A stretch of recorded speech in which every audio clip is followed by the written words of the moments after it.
இன்றைக்கி நான் உங்கள் கூட வேதத்தை தேவ செய்தியை அருள்படி நம்ம வாசிக்கலாமா? நீதிமொழிகளின் புஸ்தகம்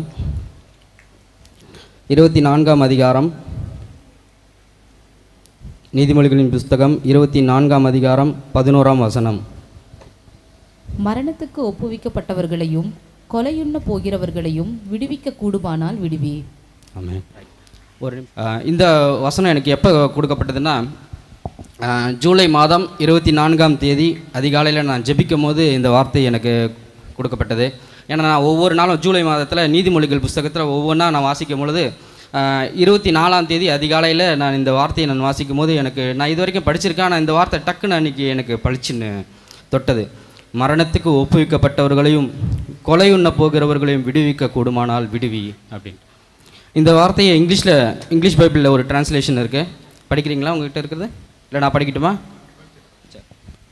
Rescue those who are being taken away to death, hold back those who are stumbling to the slaughter.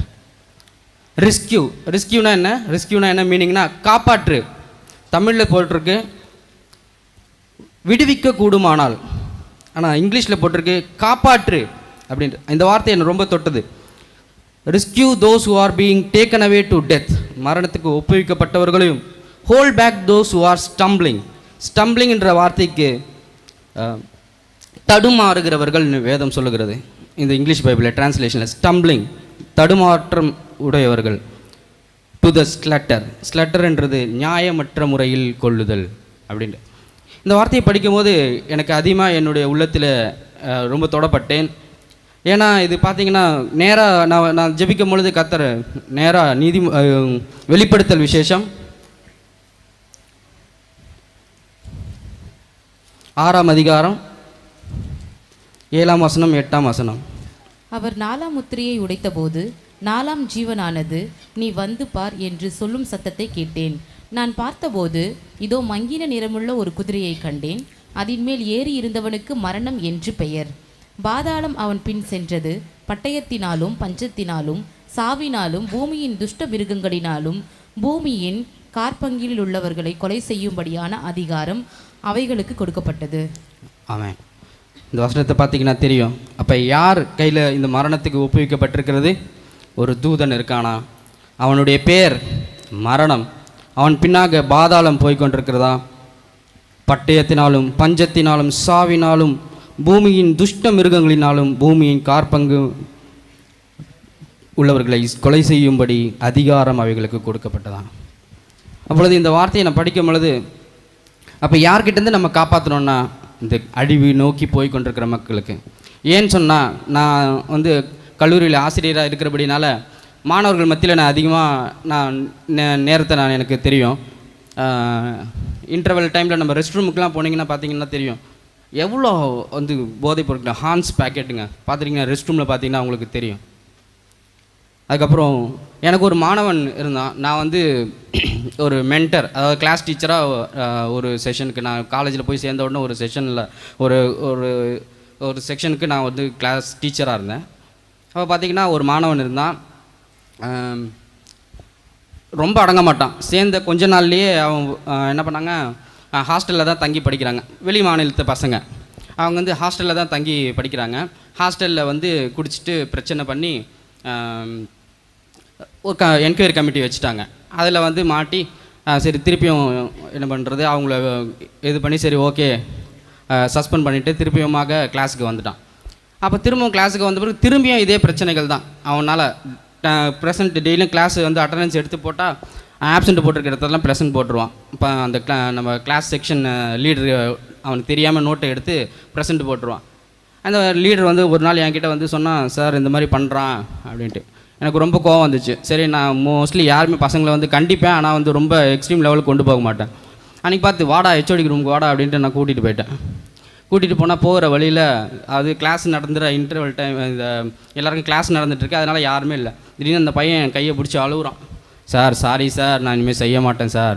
போன வாரம் தான் நான் என்கொயரிலேருந்து வந்திருக்கேன், சஸ்பெண்ட்லேருந்து வந்திருக்கேன், அதனால் என்னை விட்டுருங்க சார் அப்படின்ட்டு. சரி இனிமேல் செய்யாத போ அப்படின்னு சொல்லிட்டேன். அதுக்கப்புறம் ஒரு 2 வாரம் கழித்து 3 வாரம் கழித்து பார்த்திங்கன்னா அந்த பையன் கிளாஸுக்கே வர்றதில்லை. என்னடான்னு விசாரித்தா பசங்கிட்ட கேட்டால், சார் இந்த மாதிரி போலீஸ் அவனை அரெஸ்ட் பண்ணிட்டாங்க, அவங்க ரூமில் வந்து போதைப் பொருள்லாம் வச்சுருந்தாங்கன்னு சொல்லிட்டு அவனை அவங்க ரூம் மெட்டலாம். அதுக்கப்புறம் அவனை சஸ்பெண்ட் பண்ணதுக்கப்புறம் வெளி ரூமில் எடுத்து அவன் தங்கிட்டு இருக்கான். அந்த ரூமில் வந்து இந்த மாதிரி பண்ணிகிட்ருக்காங்க. அப்போ தான் என்னுடைய இருதயத்தில் நான் ரொம்ப பாதிக்கப்பட்டேன். இந்த மாதிரி பிள்ளைகள் இருக்கிறாங்களே, இவங்களுக்கெல்லாம் யார் வந்து போய் சுவிசேஷம் சொல்லுவது? அப்போ தான் இந்த வார்த்தையை படிக்கும் போது என்னுடைய உள்ளத்தில் அதிகமாக தொடப்பட்டேன். நான் மரணத்துக்கு ஒப்புவிக்கப்பட்டவர்களையும் கொலையுண்ண போகிறவர்களையும் விடுவிக்க கூடுமானால் விடுவி அப்படின்ட்டு. அப்போ நம்ம விடுவிக்கணும்னா என்ன காரியம் நமக்கு அவசியம்? இது பார்த்திங்கன்னா, இது நீதிமொழிகள் புஸ்தகத்தில் எழுதப்பட்டிருக்கிறது. சாலமோன் தான் இந்த வார்த்தையை எழுதியிருக்கிறாரு. எப்படி எழுதியிருக்கிறாருன்னு எனக்கு தெரியல. அவர் ஒரு ஞானி இல்லையா? அவர் வந்து 3000 நீதிமொழிகளை எழுதியிருக்கிறார் சாலமன். அது எங்கே இருக்குன்னு பார்த்தீங்கன்னா 1 ராஜாக்கள் 4:32 கொடுக்கப்பட்டிருக்குது. 1 ராஜாக்கள் 4:32 3000 நீதிமொழிகள் எழுதியிருக்கிறாரு. அது இல்லாமல் 1005 பாடல்கள் எழுதியிருக்கிறாரு இந்த சாலமன் மாத்திரம். அதில் இந்த வார்த்தையும் வருகிறது 24ஆம் நீதிமொழிகளில். நமக்கு கொடுக்கப்பட்டிருக்க நீதிமொழிகள் புஸ்தகத்தில் 31 அதிகாரம் இருக்குது. அதில் 28 29 வந்து சாலமன் எழுதினது. மீதி 2 மாத்திரம், இன்னொன்று ஆகூர், அப்புறமா லெமுவேல், இவங்க 2 பேர் ஆசிரியர்கள் எழுதியிருக்கிறாங்க. இவர் சொல்கிறாரு, கர்த்தர் இல்லையா, சாலமன் சொல்கிறாரு, உன்னால் விடுவிக்க கூடுமானால் விடுவி அப்படின்ட்டு. அப்போ எப்படி விடுவிப்பது? எனக்கு உள்ள ஒரு கேள்வி. இந்த மாணவர்கள்லாம் இப்படி இருக்கிறாங்களே, இது கடைசி காலம் இல்லையா? 2 பேதுரு 3:9 சொல்லுகிறது. தாமதிக்கிறார் என்று சிலர் எண்ணுகிறபடி கர்த்தர் தமது வாக்குத்தத்தத்தை குறித்து தாமதமாயிராமல், அவர் வாக்குத்தத்தத்தை குறித்து தாமதமாயிராமல், ஒருவரும் கெட்டு போகாமல் எல்லாரும் மனம் திரும்ப வேண்டுமென்று விரும்பி நம்மேல் நீடிய பொறுமை உள்ளவராக இருக்கிறார். ஆமாம், ஒருவேளை கிறிஸ்து வந்திருந்தா, சபை எடுத்துக்கொள்ளப்பட்டிருந்தா, நம்மலாம் கைவிடப்பட்ட நிலைமையில் இருப்போம். எல்லாரும் சொல்கிறாங்க, நான் சிறு வயது முதலே சொல்லிட்டு இருக்கிறாங்க, இயேசு வரப்போறாருன்னு. 2000 வருஷத்துலேயே சொன்னாங்க உலகம் அழிய போகுது அப்படின்ட்டு. ஆனால் ஏன் அவர் இன்னும் தாமதிக்கிறார் தெரியுமா? அதுதான், அவர் ஒருவரும் கெட்டு போகாமல் நித்திய ஜீவனை அடையும்படிக்கு பொறுமையோடு கூட காத்து கொண்டிருக்கிறாராம். 1 யோவான் 2:18 சொல்லப்பட்டிருக்கிறது, இது கடைசி காலம், அந்து கிறிஸ்துவின் காலம் வரப்போகிறது, எல்லா நிழலாட்டம் இது. அதுதான் போட்டிருக்குது இல்லையா? பூமியில் உள்ள 1/4 பங்கு மக்களை கொலை செய்யும்படி அதுக்கு அதிகாரம் கொடுக்கப்பட்டது. அப்படிதான். ஒரு பக்கம் பார்த்தீங்கன்னா இந்த வாலிப பிள்ளைகள் நடிகர்களுக்கு பின்னாடி, ஒரு பக்கம் போதைப் பொருட்கள் பின்னாடி, இப்படி ஒவ்வொன்று பின்னாடி இல்லையா? இன்னொன்று பார்த்தீங்கன்னா கொடுத்துருக்கு. நான் கேட்டேன் கர்த்தரை, என்னதாண்டவரே இது துஷ்ட மிருகங்கள், என்னது பூமியின் துஷ்ட மிருகங்கள், என்ன இருக்கும் துஷ்ட மிருகங்கள் அப்படின்னு பார்த்தா, ஒரு பக்கம் சினிமா பக்கம் போகிறான், அவனை பற்றி பிசாசு கவலைப்பட மாட்டான், அவன் எப்படியும் பாதாளத்துக்கு தான் போவான். இன்னொரு பக்கம் என்னது சாவினாலும் பஞ்சத்தினாலும் இல்லை, சாவு பஞ்சம்லாம் பார்த்திங்கன்னா இந்த போதைப் பொருட்களுக்கு இதுக்கெல்லாம் அடிமையாகிறதுனால வீட்டில் பணம் கொடுக்க மாட்டாங்க, வீட்டில் வறுமையான நிலைமை இல்லையா? இந்த மாதிரி பூமியின் துஷ்ட மிருகங்கள்னால், மீதி இருக்கிறவன் நல்லவனாம் பார்த்திங்கன்னா இன்றைக்கி ஐடி கம்பெனி தான் ஓடுன்னு ஓடுறான், ரத்தத்தை அட்டை போல் உறிஞ்சிடுறானுங்க. பூமியின் துஷ்ட மிருகங்கள், கடவுள் பக்கம் இல்லை, எதுவும் இல்லை, அப்படியே ஒரு மயக்கத்திலேயே வச்சு இல்லையா? இதை பற்றி தான், இதுதான் என்னுடைய இருதயத்தில் அதிகமாக நான் தியானித்தேன். கர்த்தர் எனக்கு வெளிப்படுத்தினார். பட்டயத்தினாலும் பஞ்சத்தினாலும் சாவினாலும் பூமியின் துஷ்ட மிருகங்களினாலும் பூமியின் 1/4 பங்கு உள்ளவர்களை கொலை செய்யும்படி அதற்கு அதிகாரம் அவைகளுக்கு கொடுக்கப்பட்டது. இந்த வார்த்தையில் நான் படிக்கும்போது ரொம்ப உந்துதல் எனக்கு உண்டாச்சு. அதனால் ஒரு 4 காரியங்கள். சரி, அப்போ யாரால் விடுதலை செய்ய முடியும்? இது வந்து கடைசி காலம். நான் சின்ன வயது இருக்கும்போது சொல்கிறாங்க, இது இயேசு வரப்போகிறார், கடைசி காலம் இன்னும் வரலையே அப்படின்றாங்க. அதாவது ஒரு கிளாஸ், ஒரு ஸ்கூல் இருக்குன்னா, ஒரு செக்ஷன் இருக்குன்னா, அந்த ஸ்டாண்டர்டில் கடைசி, இன்றைக்கி தான் வந்து ஒரு 8th ஸ்டாண்டர்ட்லேருந்து 9th ஸ்டாண்டர்ட் போகிறாங்கன்னா அன்றைக்கி தான் அது கடைசி நாள் இல்லையா?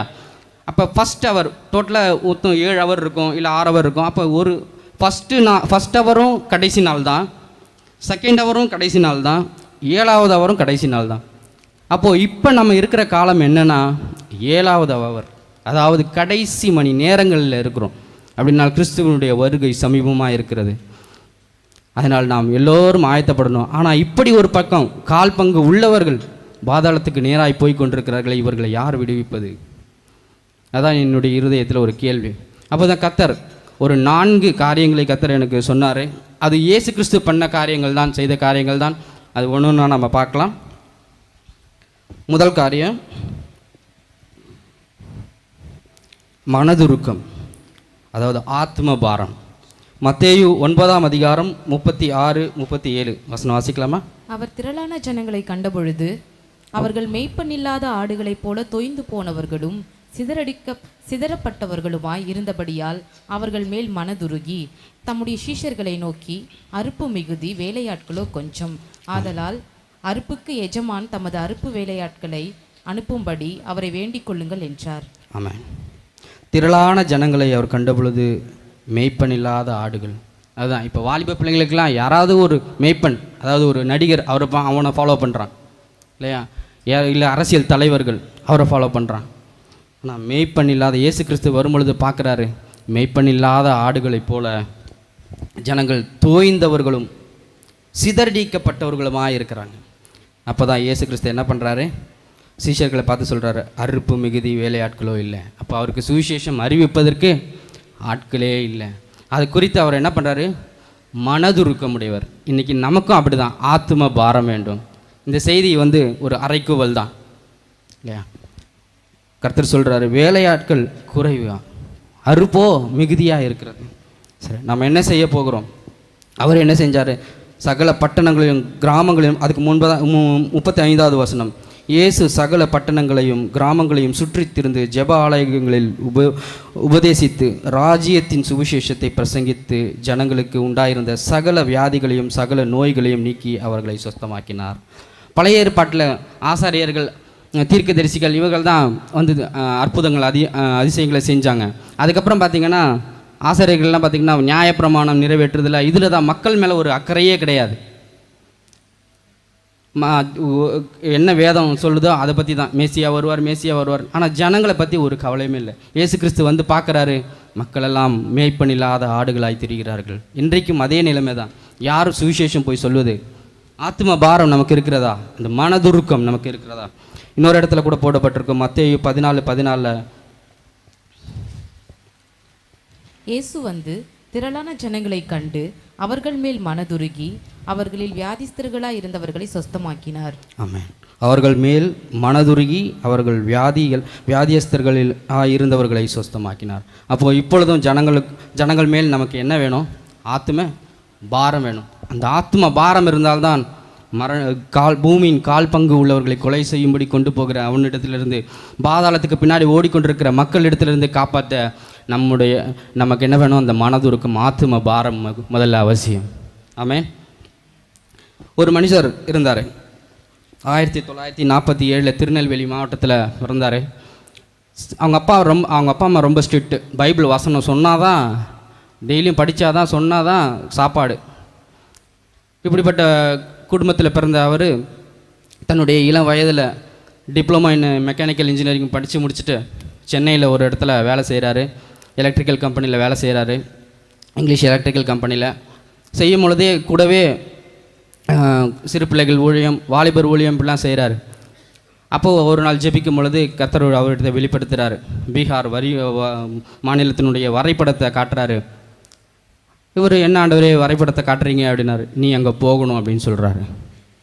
இது எங்கே? இந்த பாஷை தெரியாது, இந்த ஊர் தெரியாது, நான் எப்படி போகிறது? இல்லை, நீ போய் தான் ஆகணும். ஆனாலும் ரகசியமாக தன்னுடைய மனதிலே வச்சுக்கிட்டாரு. திரும்பவும் பார்க்குறாரு. திரும்பவும் பல ஊழியர்கள் மூலமாக கர்த்தர் வெளிப்படுத்துகிறாரு, நீ அங்கே போகணும் அப்படின்ட்டு. ஆனால் அவர் இன்னும் ஒரு உள்ளத்தில் ஒரு போகணும்னு இருக்குது. ஆனால் ஏதோ ஒன்று தடுத்துட்டே இருக்குது. அப்போ ஒரு நாள் ஃப்ரெண்ட்ஸ் ஆஃப் மிஷினரி அப்படின்ற ஒரு ஸ்தாபனம் நடத்திய ஒரு 3 நாள் ஒரு கூட்டத்தில் அவர் கலந்து கொண்டார். அந்த இரவில் பார்த்திங்கன்னா அங்கேயே தங்கி அவர் அந்த கூட்டத்தில் அட்டன் பண்ணதுனால நைட்டு அந்த கிரவுண்டில் வாக் பண்ணிகிட்டு இருக்கும்போது பார்த்திங்கன்னா வானத்தில் ஒரு வார்த்தை காட்டுகிறது, நீ பீகாருக்கு போ அப்படின்னு சொல்லிட்டு. பீகாருக்கு போகிறதா அப்படின்னு சொல்லிட்டு அவர் இது பண்ணுறாரு. நான் எப்படி போகிறது அப்படின்ட்டு மனசில் திரும்பவும் ஒரு தயக்கம். ஆனால் ஒரு கண்களை பார்க்குறாரு. அந்த கண்களிலிருந்து கண்ணீர் வடிகிறது. எனக்காக நீ போவியா? இந்த ஆத்மாக்களுக்காக நீ போவியா அப்படின்னு. அன்றைக்கி நீ இல்லாவிட்டால் எனக்கு யாரும் கிடையாதுன்ட்டு அன்னைக்கு தன்னை ஒப்பு கொடுத்தார், நான் போகிறேன்னு சொல்லிட்டு. அவர்தான் சகோதரர் அகஸ்டின் ஜெபகுமார் அப்படின்ற ஒரு மனுஷர். அன்றைக்கி பீகாருக்கு போனார். வெறும் ஒரு பாஷை தெரியாது, ஒன்றும் தெரியாது போன அவர் இன்றைக்கி 1947 போனவர். இன்றைக்கும் அந்த ஊழியம், ஜெம்ஸ் என்ற ஊழியம் வந்து மிகப்பெரிய வல்லமையாக கத்தர் எடுத்து பிரயோஜனப்படுத்திருக்கார். 47 அவர் பிறந்தார். 1972 அவர் பீகார் மாநிலத்துக்கு போனார். இன்றைக்கும் பல கல்லூரிகள், மருத்துவமனைகள், ஸ்கூல்கள், அப்புறமா தேவ ஊழியர்களை 3000 தேவ ஊழியர்கள் ஒவ்வொரு வருஷமும் உருவாக்குறாங்க. ஆமாம், அந்த பீகார் பார்த்திங்கன்னா கிரேவ் யார்ட் ஆஃப் மிஷனரிஸ் அப்படின்னா ஊழியர்களின் கல்லறை அப்படின்னு. ஆனால் இன்றைக்கி அது வின்யார்ட் ஆஃப் மிஷனரிஸ், அதாவது ஒரு திராட்சை தோட்டத்தின் மிஷனரிகளின் திராட்சை தோட்டமாய் அந்த பீகார் மாநிலம் உருவாக்கப்பட்டது ஒரு தனி மனிதனால்.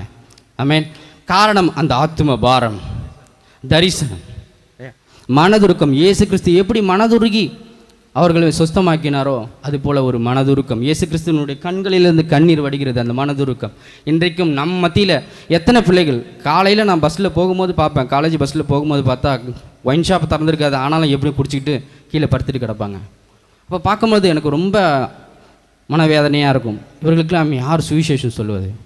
இந்த மாணவர்கள் மத்தியில் அதிகமாக இருக்கிறதுனால இந்த பசங்க பண்ணுற இதெல்லாம் பார்க்கும்போது யார் இவர்களுக்கு சுவிசேஷம் சொல்ல வேண்டும் சொல்கிறது? நமக்கு ஆத்தும பாரம் இருக்கா? நம்மளுடைய பக்கம் வீட்டில் இருக்கிறவங்களுக்கு நம்மளால் சுவிசேஷம் சொல்ல முடியுதா?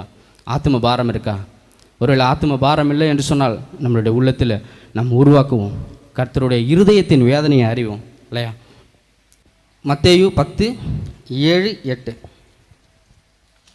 பரலோக ராஜ்யம் சமீபித்திருக்கிறது என்று பிரசங்கியுங்கள், வியாதி உள்ளவர்களை சுத்தமாக்குங்கள், குஷ்டரோகிகளை சுத்தம் பண்ணுங்கள், மரித்தோரை எழுப்புங்கள், பிசாசுகளை துரத்துங்கள், இலவசமாய் பெற்றீர்கள், இலவசமாய் கொடுங்கள். ஆமாம்.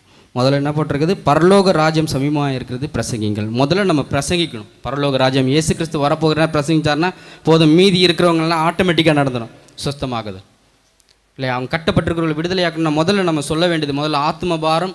அந்த ஆத்ம பாரம் இருந்தால் அவர்களுக்கு நம்ம சொல்ல வேண்டிய காரியம் பரலோக ராஜ்யம் சமீபமாக இருக்குன்னு சொன்னால் அவர்கள் ரட்சிக்கப்படுவார்கள். ஆமென். 2வது காரியம் தியாகம். மத்தேயு 17:21.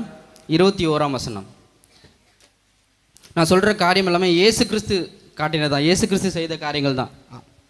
மத்தேயு 17:14-19 வரை.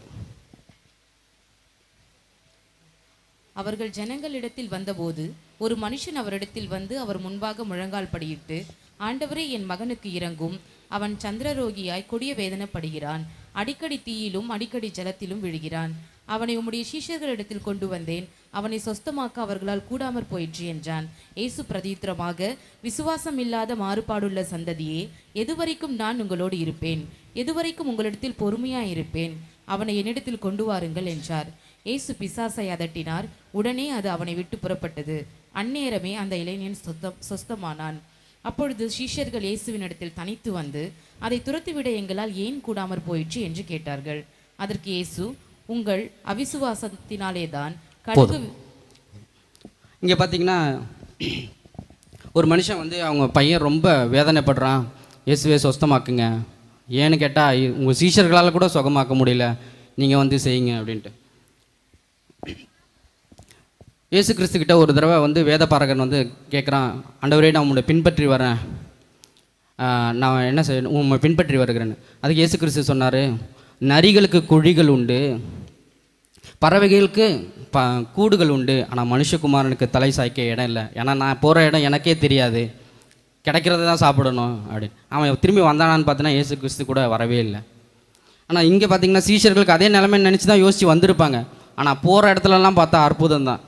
5 அப்போ 2 மீன், 7 அப்போ 2 மீன், திராட்சை ரசம், பொரிச்ச மீன், எல்லாம் அற்புதம் அதிசயம் தான். Full tight. உபவாசனாலே என்னன்னு தெரியல அவர்களுக்கு. அதுதான் இல்லையா? அன்றைக்கி இரவில் அவங்களால சுகமாக்க முடியல. அப்போ இயேசு கிறிஸ்துவிட்ட வந்து அந்த மனுஷன் சொல்லி சுகமாக்கி போயிட்டான். இப்போ தனித்து இருக்கிறார் இயேசு கிறிஸ்து. அவர்கிட்ட வந்து கேட்குறாங்க, ஏன் எங்களால் சுகமாக்க முடியலன்னு. அவர் சொல்கிறாரு, இந்த வகையான பிசாசு உபவாசத்தினால் மாத்திரம் அல்ல போகாது அப்படின்ட்டு. அப்போ காரணம் என்னென்னா தியாகம். இந்த இடத்துல நான் பார்க்குறது தியாகம். ஒருவேளை உணவு கூட அவங்க தியாகம் பண்ண முடியல. இயேசு கிறிஸ்து கூடயே இருக்கிறாங்க. இன்றைக்கி நம்ம இடத்துல இயேசு கிறிஸ்து கொடுத்த செய்த அற்புதம், அவர் நமக்கு ஆசீர்வாதங்களை கொடுத்துருக்கிறாரு, நல்ல கையின் பிரயாசத்தை கொடுத்துருக்கிறாரு, ஒரு நாளைக்கு 24 மணி நேரம் கொடுத்துருக்கிறாரு. ஆனால் அதில் 1 மணி நேரமோ அவருக்காக ஒரு வேளை நமக்கு தியாகம் பண்ணி இந்த அழிந்து போகிற ஆத்துமாக்களுக்கு நமக்கு சுவிசேஷம் சொல்வதற்கு நம்மளுக்கு தியாகம் பண்ணுறதுக்கு நம்ம தயாராகவே இல்லை. தியாகம்தான் அவர் இடத்துல இல்லையா. உபவாசம் அப்போ நம்ம இந்த கட்டுகளிலிருந்து மக்களை விடுவிக்க வேணும்னா நமக்கு 2வது காரியம் தியாகம் ரொம்ப அவசியம் இல்லையா. இதுக்கு பார்த்திங்கன்னா ஒரு சின்ன பெண்ணு இல்லையா, 1890 பிறந்தாங்க. ஒரு சின்ன பொண்ணு. அவங்க தன்னுடைய இந்தியா வந்து வெள்ளைக்காரங்க ஆட்சி செய்து கொண்டிருந்த காலத்தில், அப்போ அவங்க அப்பா வந்து இங்கே டாக்டராக வந்து இங்கே ஊழியம் செய்கிறாரு. அப்போ அந்த பெண்ணு விடுமுறை நாட்களில் ஒரு 14-15 வயசில் வந்து இங்கே இந்தியாவுக்கு வரா, இந்தியாவை சுற்றி பார்க்குறதுக்காக. அப்போ பார்க்கும் பொழுது வேலூரில் இருக்கிறாங்க. அப்போ ஒரு நாள் இரவு அவள் வீட்டில் இருக்கிறா, அவங்க அப்பா இல்லை. திடீர்னு ஒரு மனுஷன் வந்து கதவு தட்டுறாரு. என்ன அப்படின்னு கேட்குறாங்க. அம்மா, என்னுடைய மனைவி பிரசவ வேதனைப்படுறா, மருத்துவச்சிகளால் ஒன்றும் பண்ண முடியல, கைவிட்டுட்டாங்க, வந்து பிரசவம் பாருங்கள் அப்படின்ட்டு. அந்த பொண்ணுக்கு ஒன்றும் புரியல. ஐயா, நான் டாக்டர் இல்லை, எங்கள் அப்பா தான் டாக்டரு, அவர் வருவார், வெயிட் பண்ணுங்க அப்படின்ட்டு. அம்மா, அதுக்கெலாம் நேரம் இல்லைம்மா, உங்கள் அப்பாவா? ஐயோ, எங்களுடைய பாரம்பரியத்தின்படி ஒரு ஆண் வந்து பிரசவம் பார்க்கக்கூடாது பெண்களுக்கு, அதனால் நீங்கள் வந்து பாருங்கள் அப்படின்றாங்க. எனக்கு தெரியாதுங்க, நான் டாக்டர் இல்லைங்க அப்படின்றாங்க.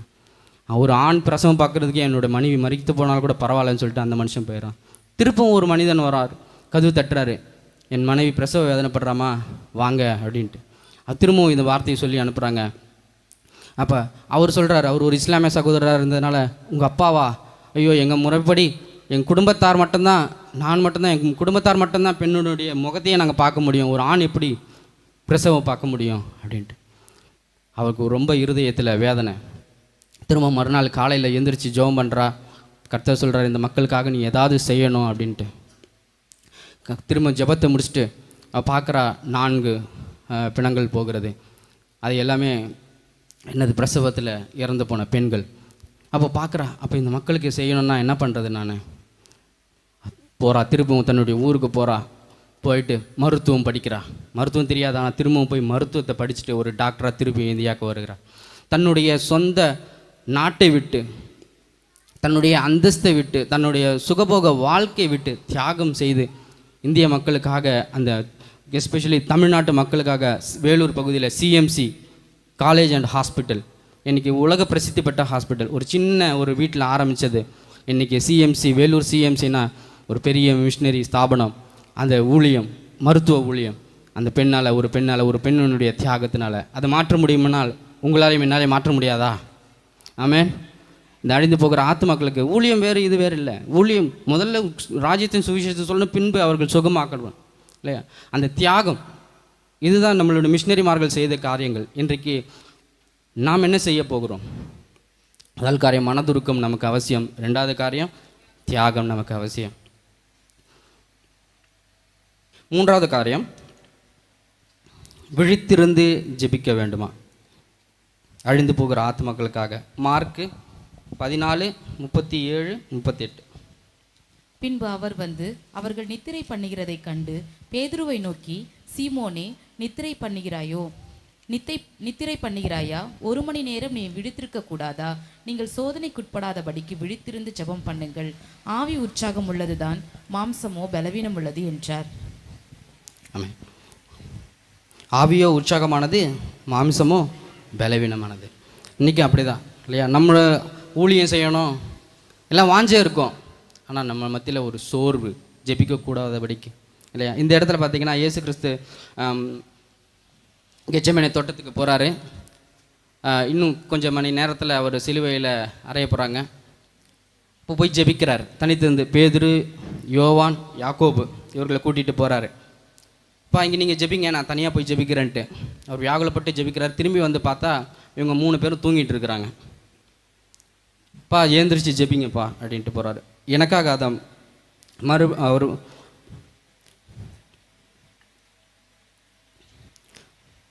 38வது வசனம், நீங்கள் சோதனைக்கு உட்படாதபடிக்கு விழித்திருந்து ஜெபம் பண்ணுங்கள், ஆவியோ உற்சாகம் உள்ளதுண்டு. அவர் திரும்ப போய் போகிறாரு, ஜெபிக்க சொல்லிட்டு அவர் போகிறாரு. திரும்ப வந்து பார்க்குறாரு, அவர்களுடைய திரும்பி வந்தபோது அவர்கள் மறுபடியும் நித்திரை பண்ணுகிறதை கண்டு அவர்கள் கண்கள் மிகுந்த நித்திரை மயக்கம் அடைந்திருக்கிறபடியால் தாங்கள் மறுமொழியாக அவர்களுக்கு சொல்வது இன்னதென்று அறியாதிருந்தார். இன்றைக்கும் அப்படிதான், உலக மயக்கத்தில் இல்லையா, பின்னாடி ஓடி ஓடி ஓடி ஓடி ரொம்ப டயர்டாகி மக்களுக்கு நம்ம சுவிசேஷம் சொல்கிறதே இல்லையா, அவருடைய பாரத்தை, இந்த அழிந்து போகிற பாரத்துக்கு ஆத்துமக்களுக்காக நம்ம தேசத்திற்காக நாம் ஜெபிக்க வேணும், அதிகமாக ஜெபிக்க வேண்டும். நம்ம குடும்பத்துக்காக ஜெபிக்கிறோம், நம்முடைய பிள்ளைகளுக்காக ஜெபிக்கிறோம், நம்மளுடைய வருமானத்துக்காக ஆசீர்வாதங்களுக்காக ஜெபிக்கிறோம். ஆனால் இந்த அழிந்து போகிற ஆத்துமக்களுக்காக யார் ஜெபிப்பது?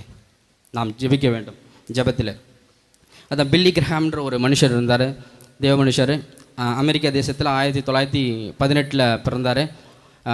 ரட்சிக்கப்பட்ட அவர் ஒரு நாள் ஜான் வெஸ்லின்ற ஒரு ஊழியருடைய வீட்டுக்கு போகிறாரு. பார்த்தா அவருடைய பெட்ரூமில் பார்த்திங்கன்னா ஒரு கார்பெட் போட்டிருக்கு. அந்த கார்பெட்டில் பார்த்திங்கன்னா 2 குழி இருக்குது. என்னென்னு பார்க்குறாரு, அதுதான் அவரோட முழங்கால் படியிட்டு ஜெபிச்ச இடம். அந்த இடத்துல முழங்கால் படியிடுறாரு, காட் டூ இட் அகெயின் அப்படின்றார். இன்றைக்கு அவர் செஞ்ச ஊழியம் என்னென்னு பார்த்தீங்கன்னா, பில்லி கிரஹாம் இந்த மாதிரி அற்புத அதிசயங்கள்லாம் செய்யலை, மனம் திரும்புதல், பரலோக ராஜ்யத்தை குறித்து மட்டுமே பேசினார். ஒரே அந்த அமெரிக்க ஜனாதிபதி கூட்டத்துக்கு கூட அவ்வளோ ஜனங்க வரமாட்டாங்களாம். ஆனால் இவருடைய கூட்டத்துக்கு ஜனங்க அப்படியே ஓடி வருவாங்களாம். லட்சக்கணக்கானவர், ஆயிரக்கணக்கான லட்சக்கணக்கான மக்கள் அவருடைய வார்த்தைகளை கேட்டு மனம் திரும்புவார்களாம். அப்படி நமக்கு என்ன அவசியம்? இந்த வெற்றி பெறணும்னா அந்த அழிந்து போகிற ஆத்துமாக்களுக்காக கட்டப்பட்டு பாதாளத்துக்கு நேராய் போய் கொண்டிருக்கிற மக்களை நம்ம தப்பி வைக்கணும்னா 3வது காரியம் ரொம்ப ரொம்ப அவசியம், ஜெபம் நமக்கு அவசியம். அவர் சீஷர்களை பார்த்து சொன்னார், 1 மணி நேரம் ஜெபிக்கக்கூடாதான்னு. 1 மணி நேரம்னா இன்னும் கொஞ்ச நேரத்தில் அவர் அறையப்படுறார், 1 மணி நேரம். ஆனால் நமக்கு அப்படி கிடையாது, இடைவிடாது எப்போதும் ஜெபிக்கணுமா. சமயம் வாய்த்தாலும் வாய்க்காவிட்டாலும் நம்ம ஜெபிச்சுட்டே இருக்கணும். இடைவிடாது ஜெபிக்கும் பொழுது தான் இந்த மக்களை நம்மளால் என்ன பண்ண முடியும்? விடுவிக்க முடியும். ஆமென். ஏன்னா ஜெபம் ரொம்ப அவசியம். நம்மளுடைய இந்த பாதாளத்தின் கட்டுகளுக்கு நேராக போகிற மக்கள், அதுதான் எபேசியர் 6:18 போட்டிருக்கு, நம்மளுடைய யுத்தம், நம்முடைய போராட்டம் மாம்சத்தோடும் இரத்தத்தோடும் அல்ல, ஆவிகளோடும் துரைத்தனங்களோடும் அதிகாரங்களோடும் அந்தகார லோகாதிபதிகளோடும் வானமண்டலத்தில் உள்ள பொல்லாத சேனைகளோடும் நமக்கு போராட்டம். அப்போ இந்த மக்கள் யார்கிட்ட அடிமைப்பட்டுக்கிட்டு இருக்காங்க? இத்தனை பேர்கிட்ட அடிமைப்பட்டிருக்காங்க. அப்போ இவர்கள்கிட்ட இருந்து நம்ம விடுவிக்கணும்னா ஜெபம் ரொம்ப அவசியம். கரெக்டா? சரி, 3 காரியங்கள் நான் சொல்லியிருக்கேன். இன்னொரு காரியம், கடைசியாக ஒரு காரியம் சொல்லிடுறேன். இந்த காரியம் இயேசு கிறிஸ்து கிட்ட தான் கடைசி வரைக்கும் நான் பார்த்தேன். பிலிப்பியர் 2:6, 2:5, 6, 7. கிறிஸ்து இயேசுவில் இருந்த சிந்தையே உங்களிலும் இருக்க கடவது. அவர் தேவனுடைய ரூபமாயிருந்தும் தேவனுக்கு சமமாயிருப்பதை கொள்ளையாடின பொருளாக எண்ணாமல் தம்மை தாமே வெறுமையாக்கி அடிமையின் ரூபம் எடுத்து மனுஷர் சாயலானார். அவர் மனுஷர் ரூபமாய் காணப்பட்டு மரண பரியந்தம், அதாவது சிலுவையின் மரண பரியந்தமும் கீழ்ப்படிந்தவராகி தம்மை தாமே தாழ்த்தினார். ஆதலால் தேவன் எல்லாவற்றிற்கும் மேலாக அவரை உயர்த்தி இயேசுவின் நாமத்தில் வானோர் பூதலத்தோர் பூமியின் கீழானோருடைய முழங்கால் யாவும் முடங்கும்படிக்கும் பிதாவாகிய தேவனுக்கு மகிமையாக இயேசு கிறிஸ்துவே கர்த்தர் என்று நாவுகள் யாவும் அறிக்கை பண்ணும்படிக்கும் எல்லா நாமத்திற்கும் மேலான நாமத்தை அவருக்கு தந்தருளினார். ஆமென். ஹல்லேலூயா. இது தாழ்மை ரொம்ப அவசியம். அவர் என்ன பண்ணாரு? தேவனுடைய ரூபமாய் இருந்தும் தேவனுக்கு சமானமாய் இருப்பதை கொள்ளையாடின பொருளாக எண்ணாமல். ஹல்லேலூயா. அவருக்கு எல்லாம் அதிகாரம் கொடுக்கப்பட்டிருக்கிறது, எல்லாம் அவர்தான் கடவுள். ஆனால் அவரே தம்மை தாமே தாழ்த்தி, வேற யாரில்ல, அவர் தம்மை தாமே தாழ்த்தி அடிமையின் கோலம் எடுத்து மரண பரியந்தம், சிலுவையின் மரண பரியந்தம் கீழ்ப்படிந்தவராகி தம்மை தாமே தாழ்த்தினார். அதனால் அவர் எல்லாவற்றிற்கும் மேலாக தேவன் அவரை உயர்த்தி வைத்திருக்கிறார். ஆமென். இன்றைக்கு கூட நமக்கு அதுதான், நம்மளுடைய படிப்பு குறித்து, நம்மளுடைய அந்தஸ்து குறித்து நமக்கு சில நேரங்களில் சுவிசேஷம் சொல்வதற்கு தடையாக இருக்கும். அந்த தடைகளெல்லாம் போகணும்னு நமக்கு தாழ்மை அவசியம். கிறிஸ்து இயேசு 5ஆம் வசனம் சொல்வது, கிறிஸ்து இயேசுக்குள் இருந்த சிந்தையே உங்களுக்குள்ளும் இருக்க கடவுது. நம் பெருமை ஒருபோதும், தாழ்மைக்கு ஆப்போசிட்டான வார்த்தைனா பெருமை. அப்போ இந்த வகையான காரியங்கள் தான் நமக்கு வந்து தடுக்கும் சுவிசேஷம் சொல்லக்கூடாதபடிக்கு. நம்மளோட பக்கத்தில் இருப்பாங்க, வேதனையில் இருப்பாங்க, கஷ்டத்தில் இருப்பாங்க, நம்மளோட கீழ்ஸ்தானத்தில் இருப்பாங்க. அவங்களுக்கு எப்படி நம்ம சொல்கிறது, இல்லை தெரு ஓரங்களில் நின்று எப்படி பிரசங்கம் பண்ணுறது, நமக்கு ஒரு பத்திரிக்கை எப்படி, ஒரு ட்ராக்ஸ் எப்படி நமக்கு கொடுக்கறது, நமக்கு தயக்கம். ஆனால் அவரே ஒரு கடவுளே தம்மை தாழ்த்தி வந்திருக்கும் போது நம்ம அவருக்கு முன்பதாக நம்மளுடைய படிப்பு, அந்தஸ்து இதெல்லாம் ஒன்றுமே இல்லை. அப்போ அவர் மரண பரிந்து உயர்த்தினார். அதனால தான் பிதாவாகிய தேவனுக்கு மகிமையாக இயேசு கிறிஸ்து கர்த்தர் என்று நாவுகள் யாவும் அறிக்கை பண்ணும்படி எல்லா நாமத்திற்கும் மேலான நாமத்தை அவருக்கு தந்தறினார். இன்றைக்கு நம்ம ஆராதிக்கிறோம்னா அதுக்கு காரணம் அவருடைய தாழ்மை தான். அப்போ 4வது காரியம், தாழ்மை நமக்கு ரொம்ப அவசியம். முதல் காரியம் மனதுருக்கம், ஆத்மபாரம். மனதுருக்கம்ன்றது ஆத்மபாரம். 2வது நமக்கு தியாகம் அவசியம். 3வது ஜெபம் நமக்கு அவசியம். 4வது தாழ்மை ரொம்ப அவசியம். அல்லேலூயா. கர்த்தர் உங்களுக்கு பலனை தருவாராக. அவரை போல நம்ம மாறணும். அவருடைய இருதயத்தில் தான் இருந்த சிந்தை. இது எல்லாமே அவருடைய மனதுருக்கம், தியாகம், ஜெபம் இல்லையா, இது எல்லாமே அவரிடத்துல இந்த காரியம் தான் தாழ்மை. சரி, இப்போ அவருக்கு நம்ம அர்ப்பணித்து நம்ம செய்யும் பொழுது அவர் நமக்கு என்ன செய்வார்? அதுதான் மத்தேயு 10:1.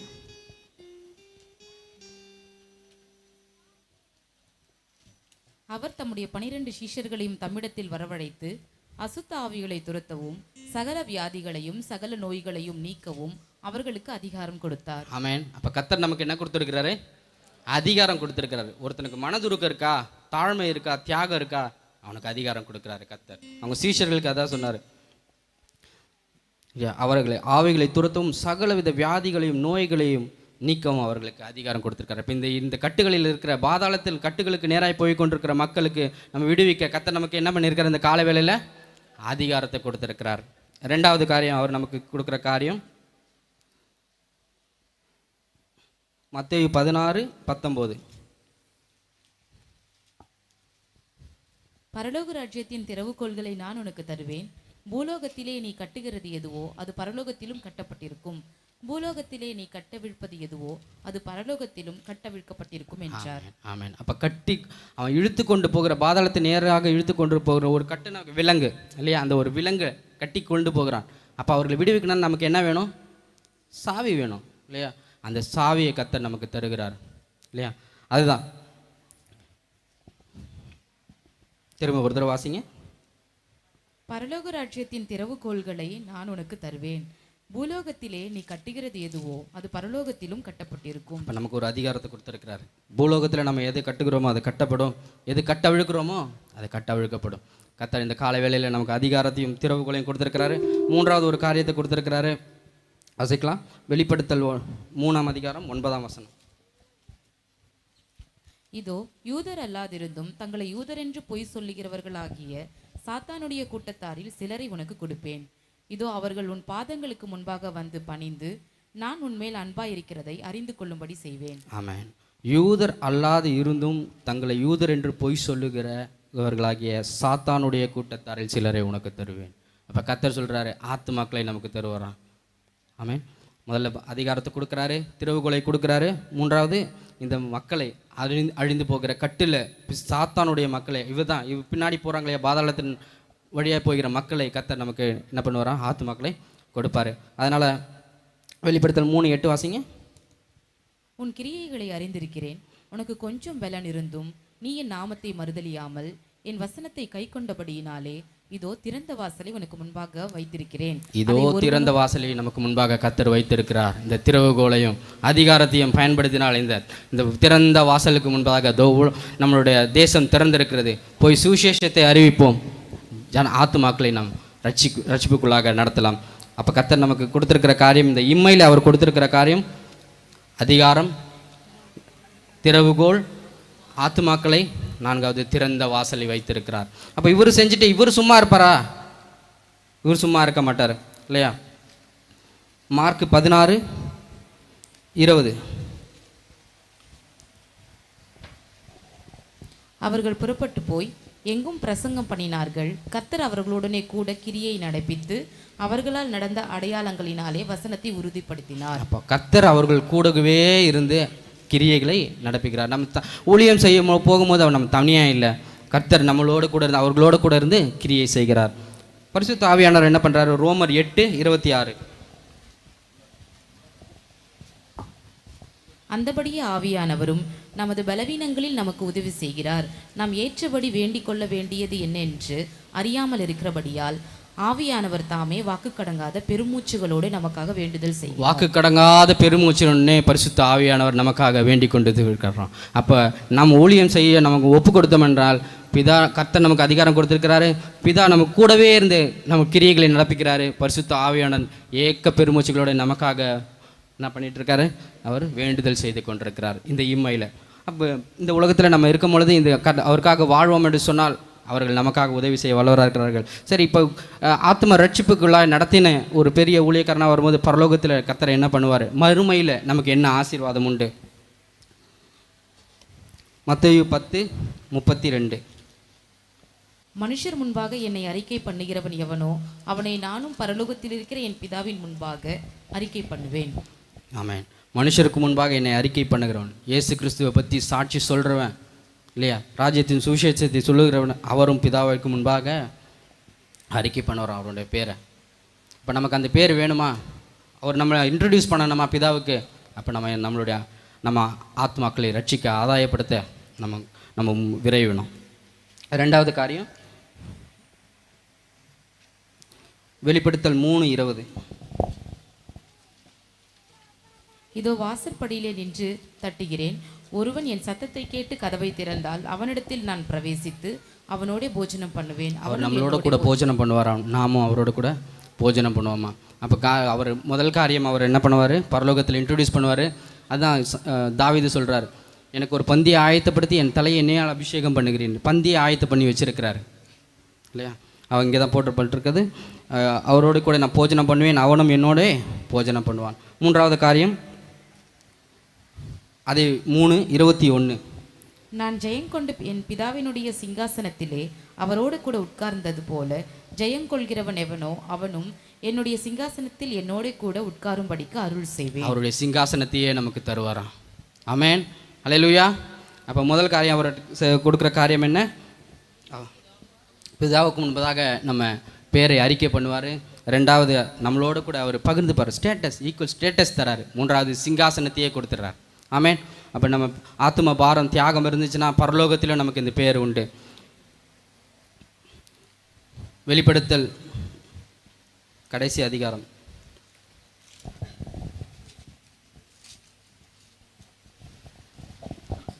22:12. இதோ சீக்கிரமாய் வருகிறேன், அவனவனுடைய கிரியைகளின்படி அவனவனுக்கு நான் அளிக்கும் பலன் என்னோடு கூட வருகிறது என்று சொல்கிறார். அது சீக்கிரம் வரப்போகிறார் கர்த்தர். அதுக்கு நம்ம ஆயத்தமாகவும் அவர் நம்ம பேரை இன்ட்ரடியூஸ் பண்ணணுமா? அவருடைய சிங்காசனம் நமக்கு வேணுமா? அப்போ நம்ம ஆத்ம பாரம், ஜெபம், தியாகம், தாழ்மை நமக்கு இருந்ததுனால், கிறிஸ்து இயேசுவுக்குள் இருந்த சிந்தையே நமக்குள் இருக்கும் பொழுது நாம் ஆத்மக்களை சுதந்திரித்துப்போம். அவர்கிட்ட நம்மளுடைய அவார்டு எல்லாமே தயாராக இருக்குது. கர்த்தர் நமக்கு தருவாராக. ஆமென்.